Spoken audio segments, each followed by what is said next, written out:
Praise the Lord. இந்த நாளுக்கான தேவ வார்த்தை ரோமருக்கு எழுதின புஸ்தகம் 14ஆம் அதிகாரம் 4ஆம் வசனத்தினுடைய கடைசி பகுதி. அவன் நிலைநிறுத்தப்படுவான், தேவன் அவனை நிலைநிறுத்த வல்லவராயிருக்கிறார். அருமையானவர்களே, நம்முடைய ஆண்டவர் நம்மை பார்த்து சொல்லுகிற ஒரு அருமையான வார்த்தை, அவன் நிலைநிறுத்தப்படுவான். அநேக நேரங்களில் நாம் நிற்க முடியாத அளவுக்கு நாம் வீழ்த்தப்பட்டிருக்கிறோம் அல்லது வீழ்ந்திருப்போம். நம்மளால நிலையாக நிற்க முடியாத ஒரு சூழ்நிலையில் இருக்கிறோம். இன்னைக்கு ஆண்டவர் உங்களையும் என்னையும் பார்த்து சொல்லுகிறார், நான் அவனை நிலைநிறுத்துவேன், அதை நிலைநிறுத்துற வல்லமை என்னிடத்துல இருக்கிறது என்று சொல்கிறார். ஏன் ஆண்டவர் நம்மை நிலைநிறுத்துகிறார் என்றால், யாத்ராகம புஸ்தகம் 9ஆம் அதிகாரம் 16ஆம் வசனத்தை நீங்க வாசிக்கும் போது, என்னுடைய வல்லமை உன்னிடத்திலே காண்பிக்கும்படியாகவும் என் நாமம் பூமி எங்கும் பிரஸ்தாபமாகும்படியாகவும் உன்னை நான் நிலைநிறுத்துவேன் என்று சொல்லுகிறார். தேவனுடைய மகிமையை இந்த பூமியிலே கர்த்தர் வெளிப்படுத்தும்படியாக, தேவனுடைய வல்லமையை கர்த்தர் காண்பிக்கும்படியாக நம்மை நிலைநிறுத்துகிறார். நம்மை நிலைநிறுத்தி அவர் மகிமைப்படுகிறவராயிருக்கிறார்.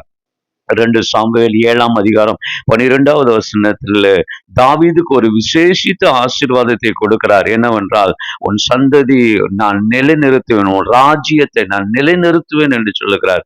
அது ஒரு பகுதி மாத்திரமல்ல, அதை தொடர்ந்து அந்த நிலைநிற்கும் என்பதை வெளிப்படுத்துவதற்காகத்தான் கர்த்தர் அதை அவர்களுக்கு சொல்லுகிறவராயிருக்கிறார். அருமையானவர்களே, எதை கர்த்தர் உங்களுக்கு கொடுத்தாரோ அதை உங்களிலிருந்து எடுத்துக்கொள்ள கூடாதபடிக்கு அல்லது எடுபடாதபடிக்கு கர்த்தர் அதை உங்களுக்குள்ளே நிலைநிறுத்துவாராக.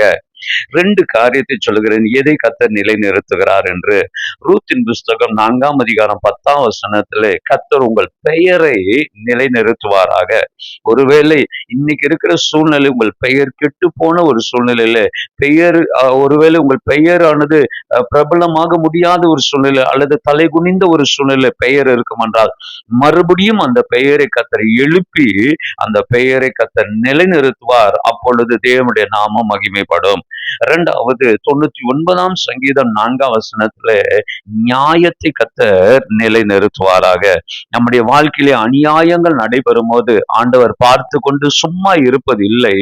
இந்த அநியாயங்களுக்கு ஒரு முற்றுப்புள்ளியை வைப்பதற்காக கர்த்தர் நியாயத்தை நிலைநிறுத்துவாராக. நம்மளிருந்து பறிக்கப்பட்டிருக்கிறதை, நம்மளிருந்து எடுக்கப்பட்டிருக்கிறதை ஆண்டவர் பார்த்து கொண்டு சும்மா இருப்பதில்லை. ஏற்ற காலங்களிலே கர்த்தர் நமக்கு அதை திரும்ப கொடுத்து நம்மை நிலைநிறுத்துவாராக. எப்படி நிலைநிறுத்துவார்?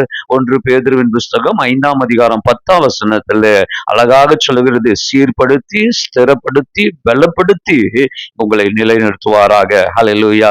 கரெக்டாக சொல்லுவேன் என்றால், he will set it properly, சரியாக அதை செய்வார். நிச்சயமாக உங்களை சொல்லுகிறேன், உங்களை நிலைநிறுத்துகிற ஆண்டவர் உங்களோடு இருக்கிறார். நிச்சயமாய் உங்களை நிலைநிறுத்துவாராக. God bless you.